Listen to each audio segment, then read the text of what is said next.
What's up, everybody? I'm Thomas J. Bellezza, and welcome to the Right Mindset. Today,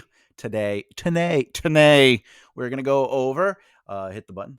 Boop. We're crafting compelling characters. What makes them interesting?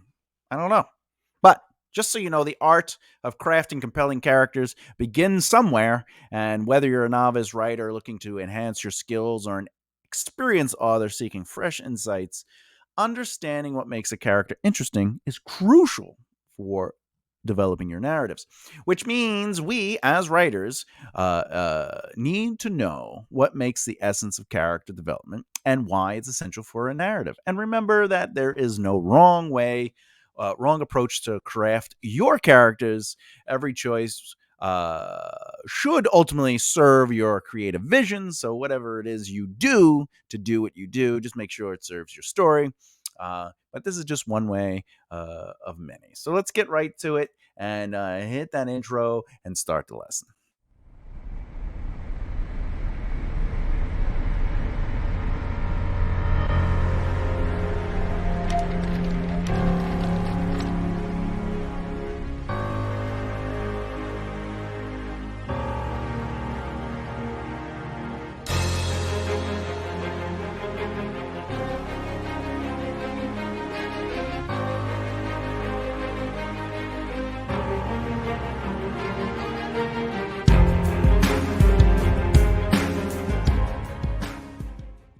All right, before we jump into the lesson, I like to do a quick one of these. Our channel goes over lessons about the craft. We analyze and review storytelling. And of course, we have interviews with fellow authors and people who just in general love storytelling. So please subscribe and hit that bell icon so you don't miss out. Okay. So, what is the purpose of crafting interesting characters? I ask myself that often. Creating interesting characters is a fundamental aspect of storytelling that authors strive to master.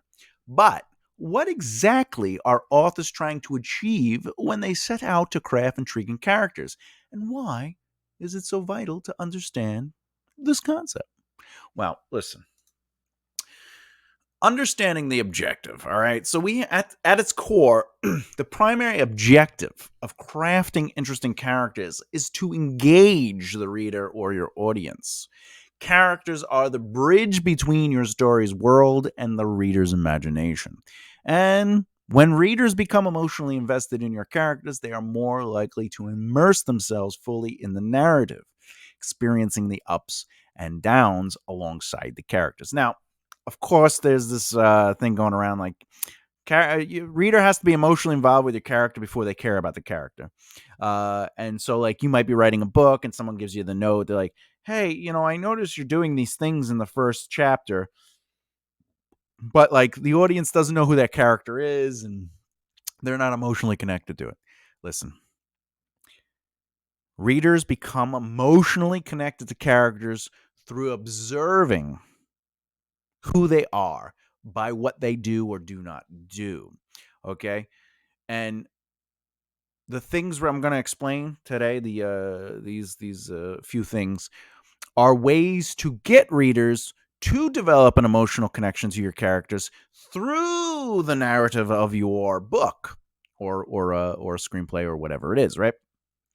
So in the beginning of any narrative, you're not necessarily going to be emotionally connected to the characters, unless of course it's a saga and this is like book 2, 3, 4, or 5, whatever. But it's okay to not know everything about a character on page 1, because if you've ever written or read a book, you know that you got to turn the page, and then eventually there's another chapter and another chapter and another chapter. And by the end of the book, we should be rooting for the character completely. However, at some point in the book, hopefully on your first chapter, people are getting connected to these characters. They might not be fully emotionally connected to a character, but each chapter should build some sort of connection with your reader and stuff like that. So, and what is the importance of that connection? Well, interesting characters serve as a vehicle for empathy. Readers should relate to, sympathize with, or at least understand your character's motivations and struggles.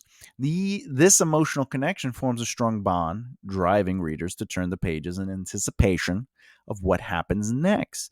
So even if on the first page it's them working on a farm, that's the traditional opener for like old school fantasy, right? That's the trope of the hero's journey. They're on a farm, right?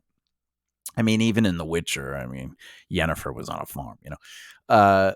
So they're on a farm, and how they live their life and the way they react to their environment and the people around them and their thoughts or the way they look at the world is the first step for us developing a connection with them. And we have to sympathize with their desires. That's why Luke in Star Wars, we can kind of sympathize just with the idea, I want to leave home. I want to explore the world. I want to do something that is mine, that is me, that allows me to fully represent who and what I know I can be, my potential, right? But the uncle's like, hey, just one more season and then you could go to the academy, right? We don't really know a lot about Luke. It's not like there was an anthology before the first scene. It's like when Darth Vader comes out.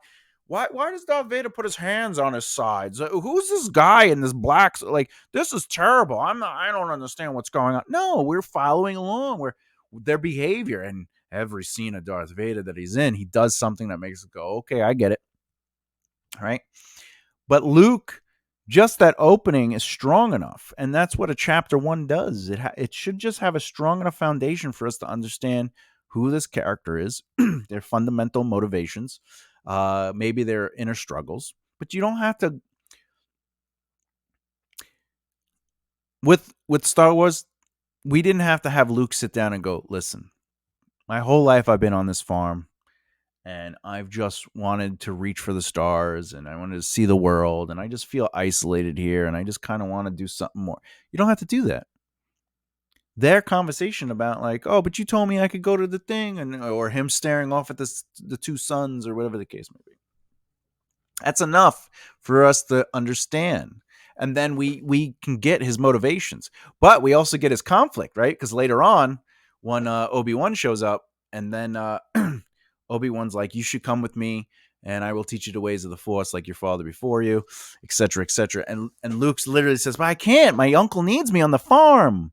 So it's interesting because he's like, I want to get out of here. But this is my opportunity. However, I have obligations. So even that in itself is telling us a lot about who Luke is. All right. And it's those little things that we learn throughout the story that allows us to connect with the characters.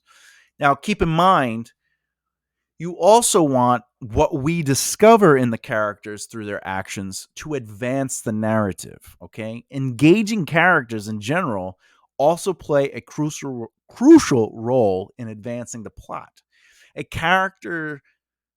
As characters make choices, they face conflicts and evolve. They should propel the story forward. Their decisions fundamentally and actions create the twists and turns that keep readers hooked. After all, what they say, what characters choose to do or not do, say or not say, is going to directly respond to the consequences of their choices. A narrative only moves because a character makes choices. If they didn't make choices, there'd be no narrative. It'd be stagnant. But even if a character says no, that creates a consequence. And them saying no gives us indication of who they are. But them saying yes also gives us indication of who they are and moves the story through. Because without interesting characters, your narrative may fall flat, lacking the depth and dynamic the dynamic element that really is required to captivate your audience. Um, and remember, a narrative is made up of story and plot. Plot is what needs to happen. Story is how it unfolds, and it unfolds through your characters. And whatever it is I say today on this video, or whatever you learn in general, remember the freedom of creativity is still in your hands. And it's important to note that there is no one-size-fits-all formula for creating interesting characters. There's no right or wrong answer when it comes to the choices you make about your characters. The key is to ensure that every choice you make serves your creative vision.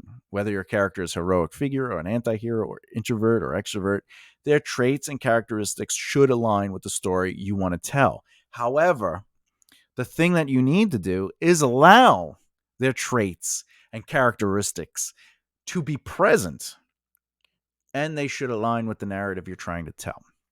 But you could do whatever you want with that. Me saying that you have to allow their choices to be present, you can make that happen however you want. There's no real rule on how to do that. It is important that we and you as a writer represent their choices and then show the consequences of their choices. But how you go about it, that's your freedom. Creatively, you could do whatever you want. You just have to remember the rule, right? A character has a position. You challenge that position. They make a choice, which creates a consequence and a result. And ultimately, does it completely change their position, slightly change their position, or not change their position at all? Whatever the situation is, moving forward, when that position is challenged again, it repeats.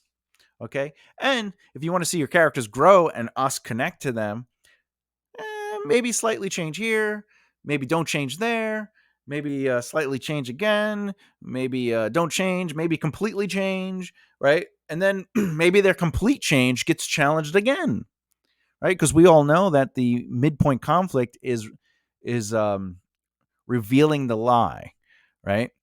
Or the truth of the lie, which is the character has a position that they believe, and the midpoint conflict shows them that what they believed was not true, and they have to either completely change or somewhat change. If they don't change at all, they'll never be successful. So they have to find a solution, and that solution is developing their position change. Okay, but it's also a physical thing too. Sometimes, storytelling. But ultimately, crafting characters to serve your story will help interesting characters come to life. And this is why you should design your characters to serve your story's themes, conflicts, and goals. Every choice you make, from their personalities to their backgrounds, should be a deliberate step toward achieving your storytelling objectives. This could involve creating characters who challenge social norms, highlight universal human experiences, or explore complex moral dilemmas.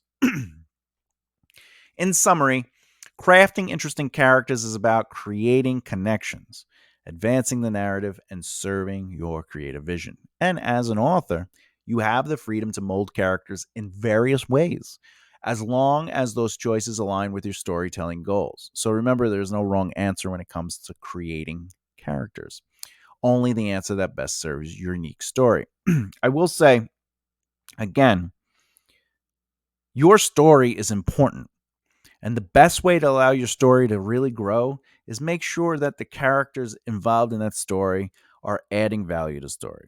And what I'm saying is, if you have a character in your story, have you ever done improv? Yes and? Yes and, yes and, yes and. Not that you have to always say yes and, but you yes and you add to the story, right? But if there's a character that's no, no, no, no, no, no, no, or they're pushing back against the story, they're going to ruin the essence of the story. However, they can push back against the positions, but if you're going to open up an ice cream shop and you have a character in there, even if they're your protagonist, right? And they're like, I want to open up an ice cream shop, but every choice they make is setting up a gas station. Well, that's not serving your story. You want to explore what it takes to open up an ice cream shop.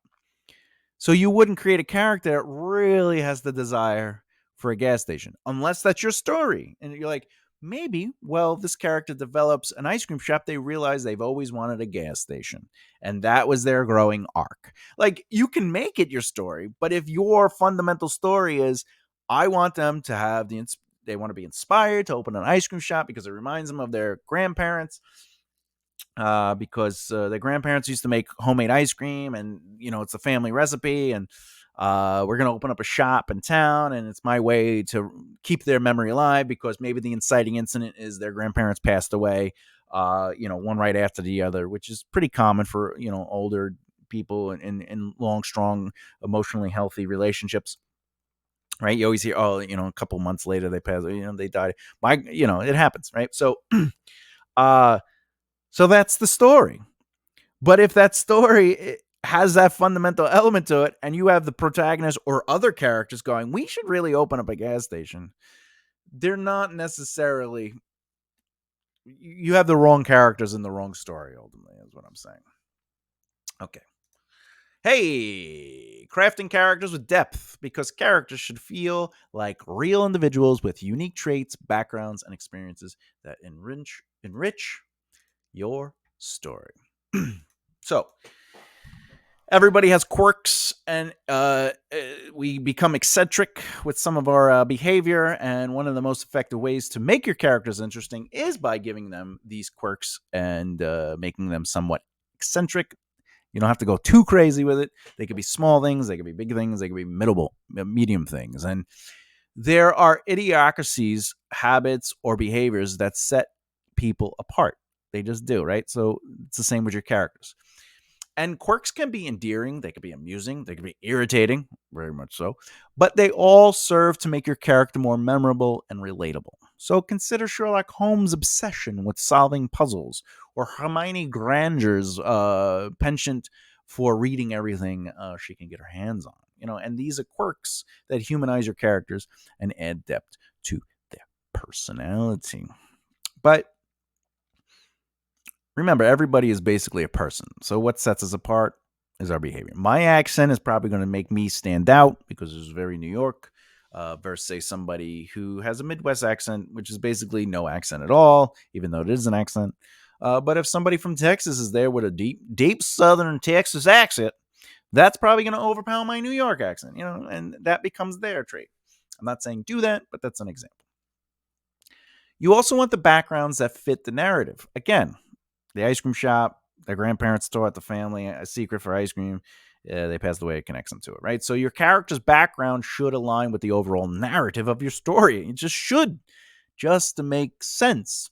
Otherwise, tell that story, which is the great part. If you have an idea and you're like, oh, I want this character to really have a backstory, that's this, but I know it doesn't really fit this story. Well, why don't you think about telling that story? Because it'll help elevate your characters. So the thing is, you want to think about your character's past experiences, upbringing, and life events. Okay? Uh, because that's how these elements will shape who they are today, right? For example, a character who grew up in poverty might have a different perspective on wealth and success compared to one who was born in privilege, right? So you want to ensure that your character's background informs their motivations, fears, and aspirations. And, it creates a cohesiveness that allows them to be believable characters. What about personality traits? Oh, yeah. A character's personality traits are the building blocks of their identity. Consider the spectrum of human traits: introverted, extroverted, compassionate, selfish, confident, insecure, etc., etc., right?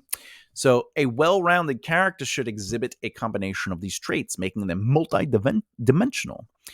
Conflicting traits within a character can lead to internal struggles and growth throughout the story, adding complexity and authenticity. A character who is extremely angry and controlling and disorganized and has selfish goals, but they're extremely compassionate towards old people or people who are underprivileged or whatever the case may be, is an interesting conflict of character, because the way we see them is they're a douche, they're an a-hole. But they have this really interesting compassion towards very specific elements. It's the same thing if we go the opposite. They're really, really compassionate, but they have a complete triggering anger towards anybody that likes the color blue. And that's a pretty interesting trait, because you're like, oh, this person's, wow, why are they're being set off by something, and it turns out to be the color blue. Like, that's not saying that would be an interesting story, but at the same time, if that was a trait, that would be an interesting trait just in general, right? But also, physical differences are important for creating characters and helping find who they are, right? Physical attributes play a role in character development. These include not only appearance, but also physical abilities or disabilities, or handicapableness, right? So physical differences can influence how characters interact with the world and how others perceive them. For instance, a character with a disability may face unique challenges and develop resilience, making their journey more compelling. One of my father's best friends, he was missing a leg, and the one thing that used to happen to him, and people would stare at him because he had like a wooden leg, right? Um, but he also had the personality where sometimes, and I always thought this was funny, he would he would sneak into the ocean, like the beach. He'd be at the beach. He would like sneak into the beach, and then he'd hop out without the leg on, and he'd be like, "There's a shark!" And people would be freaking out, and it's just that's the kind of humor he had. He was able to embrace his one-leggedness, but also he understood, like, it's very tough to deal with that kind of exposure where people just stare at you because there's something different about you. Um, but you could also make their physical traits very simple. An eye is slightly lower than the other one. Their nose is full. They they have a green eye and a blue eye. They don't have eyebrows. Their hair. They have vitiligo. They were born with shorter fingers on their right hand and normal length fingers on their left hand, whatever the case may be. Like, but it could also be something like maybe they're a war veteran and they have scars, maybe tattoos, maybe whatever. Maybe they have a beard, but like one of my friends, he grows a beard in without shaving it, and it grows in a very specific style. And one of the first things I ever said to him when he grew a full beard out is, and I didn't know. I was like, "Oh, I love the style choice. What what made you come up with that and like the shaving pattern?" And he goes, "Genetics." He's like, "This is how it grows in. I didn't have to do anything." And I was like, "Oh, that's interesting." So, like, you see how my beard is full. I don't have any gaps. Some people have gaps, and that's a trait, a physical difference. I mean, cultural and environmental influences, and consider how your character's cultural, environment, and regional background impact their worldviews, values, and behaviors. A character from a bustling urban setting may have different perspectives and priorities than one from a rural area. If you're doing fantasy, royal families probably have a different experience than the peasants, and even further, people who live out on the plains or sea urchins, or they live at a seaport, are probably going to be different than people that live inward or at the capital, whatever the case may be. Because cultural factors such as religion, traditions, and society norms can also shape their beliefs and choices. By weaving these influences into your character's story, you create a more authentic and relatable individual. And the thing is, like, they might like in one of my novels, I have like an extreme, not extreme, but a healthy religious person. Everything is, oh God, this, God made it. Not that that's the only thing they say, but they relay life to their divine connection because they want to be royal, not royalty.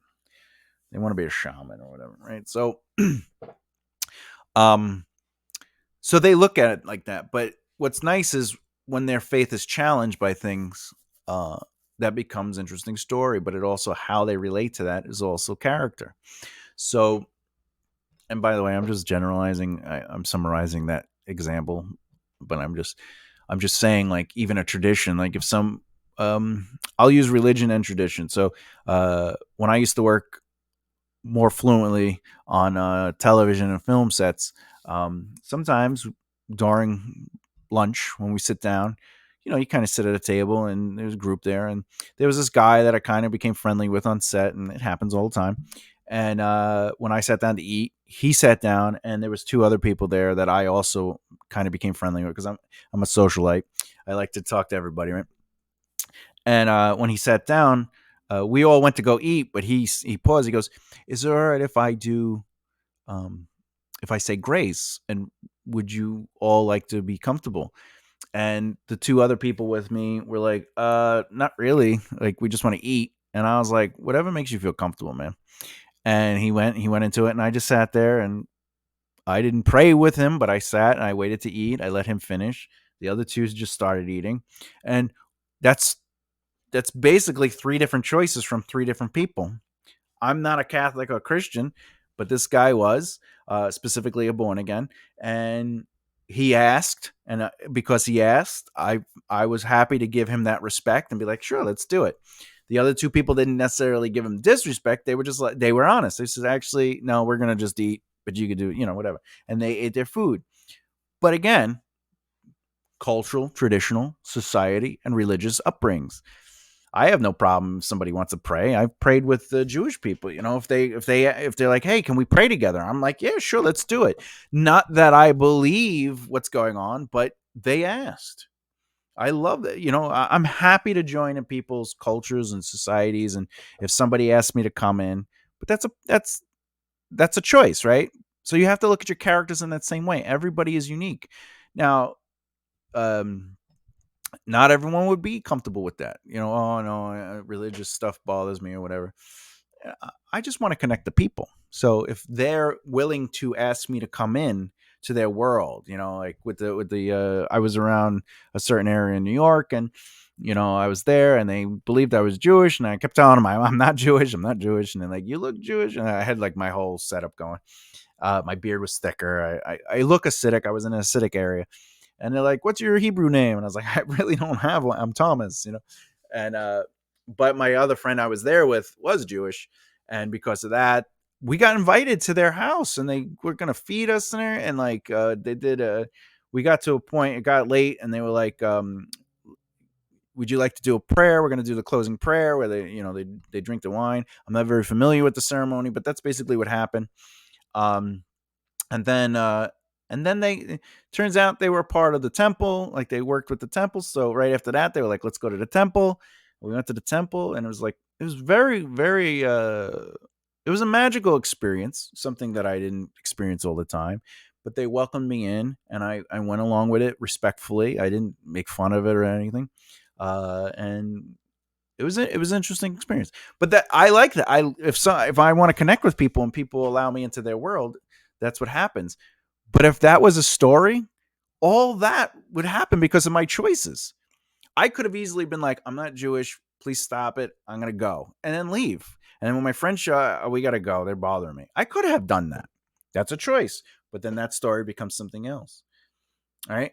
But my story led me into a conversation that led me into the house, that led me into their prayers, and that led me into the temple, that led me into, right? So even the journey back from there was magical because I'm with my friend and we're talking about this surreal experience that happened. That strangers, everybody was strangers except for me and my friend. We knew each other, right?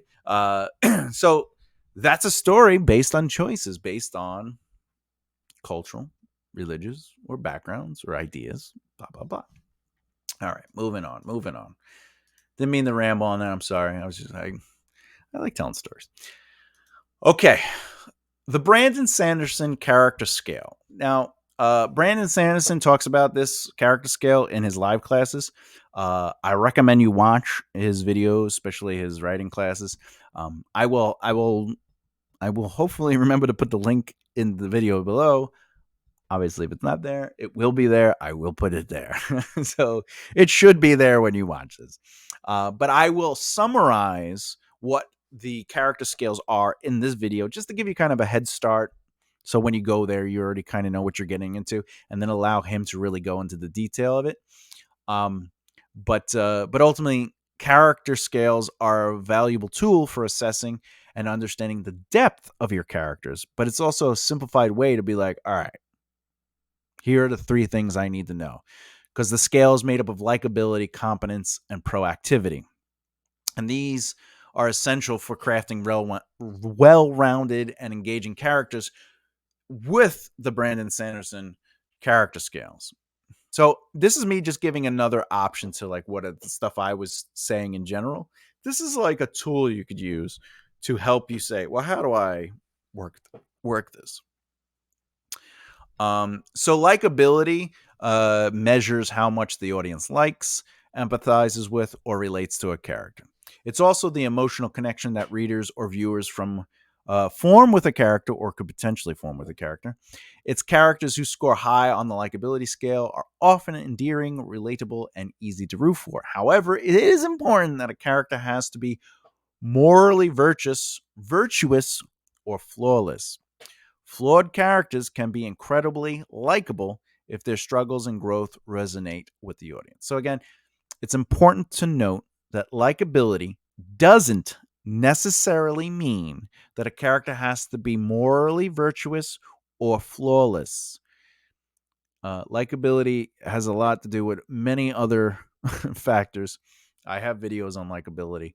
Um, but for example, Sherlock Holmes, specifically in the BBC series. While Sherlock is highly competent and proactive, he scores low on likability due to his sociopathic tendencies and occasional jerkiness.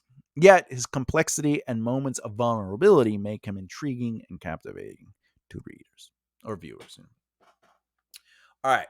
Competence. This is the second thing. Okay. Competence is measures how skilled a character is in various aspects of their life or role within the story. High competence often appeals to audiences through wish fulfillment, as readers or viewers admire characters who excel in their fields. Competent characters are proactive problem solvers who can navigate challenges effectively.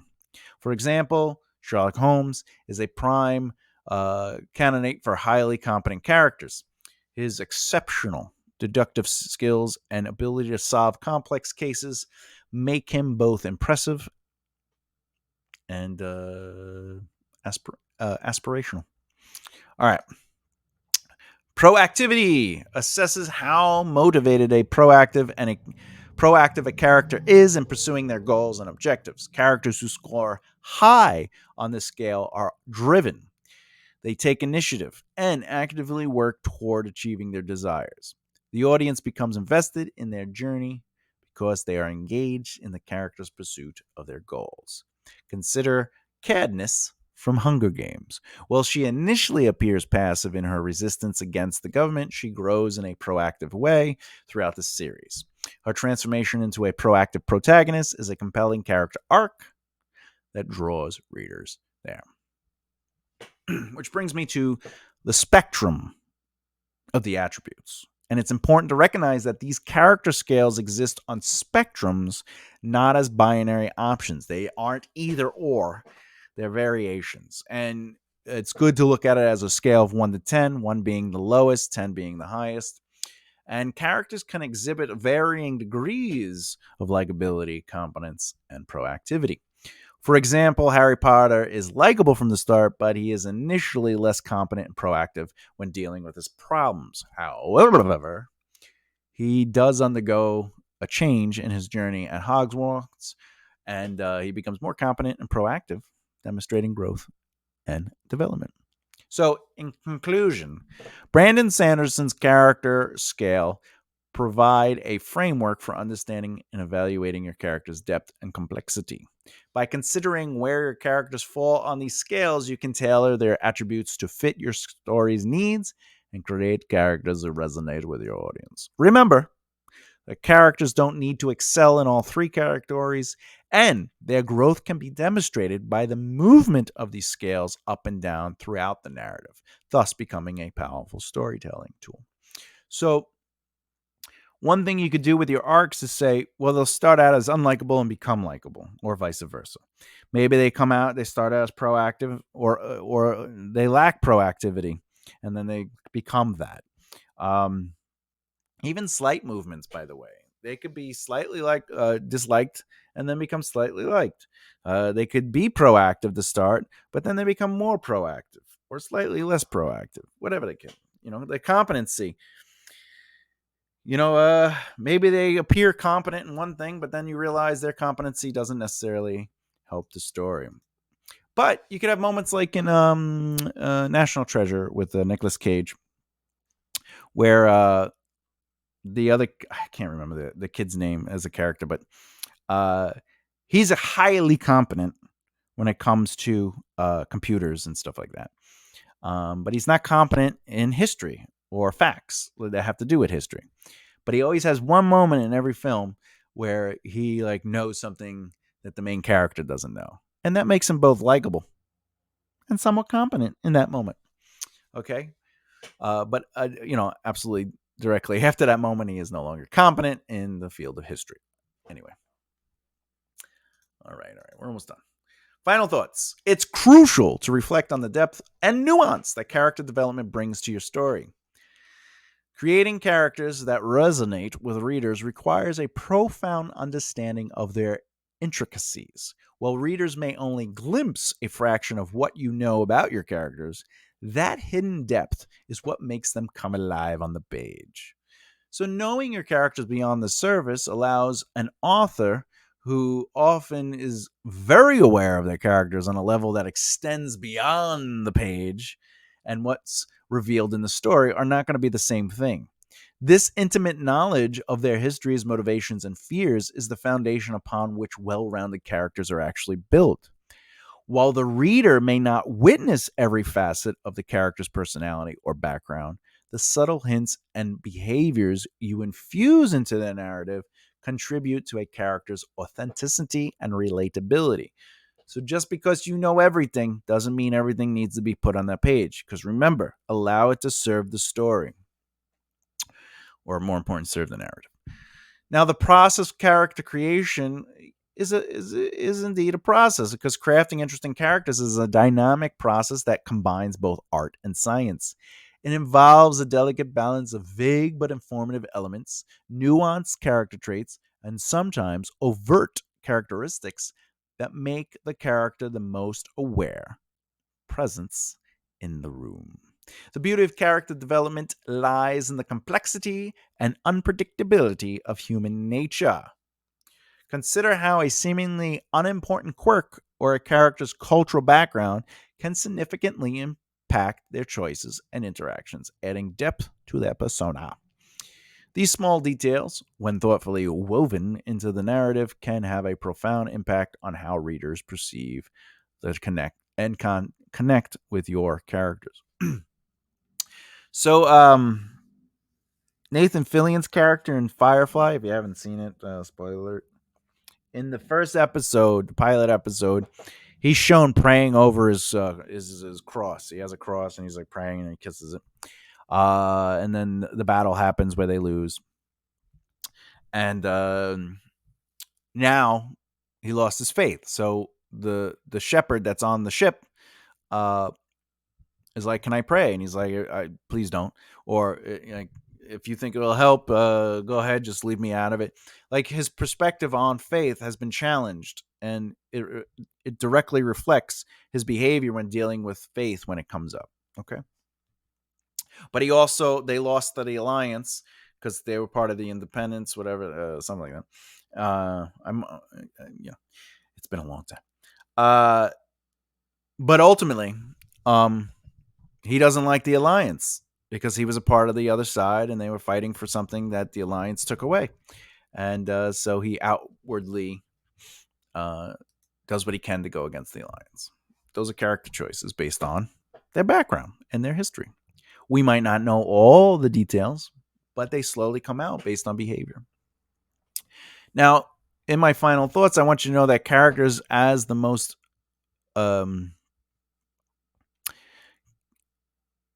compelling characters possess a unique quality that draws readers in.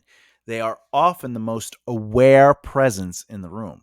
Whether it's Sherlock Holmes deducing a mystery, Katniss Everdeen navigating a deadly arena, or Harry Potter discovering the magical world, characters are the lens through which readers explore new worlds and ideas. Their perspectives, dilemmas, and transformations provide readers with a mirror to reflect on their own experiences through the story. Crafting interesting characters is an art that combines hidden depth with overt traits, giving life to your narrative. Because your characters may exist only within the pages of your story, but they have the power to resonate with readers on a profound level. Embrace the challenge of crafting and creating characters, and remember that the more intimately you know your characters, the more vividly they will come to life for your readers, even if you're not exposing all that you know. So, as you embark on your writing journey, cherish the process of bringing your characters to life and let their stories unfold, knowing that they will leave a lasting impact on your readers' hearts and minds. Okay. Next video in the series will be about names that don't suck. Names are powerful, and they can either enhance or hinder your character's appeal. So we'll discuss how to know when a character name works or doesn't, and why it's essential. Question: what's the most interesting character you've encountered in literature, and what attributes or qualities do you believe made them captivating? Let me know in the comments below. And if you like what you watch, but you haven't done so already, please subscribe and hit that bell icon so you don't miss out. All right, that's really it. Until next time, as always, keep developing the right mindset. See you next time. Okay, bye.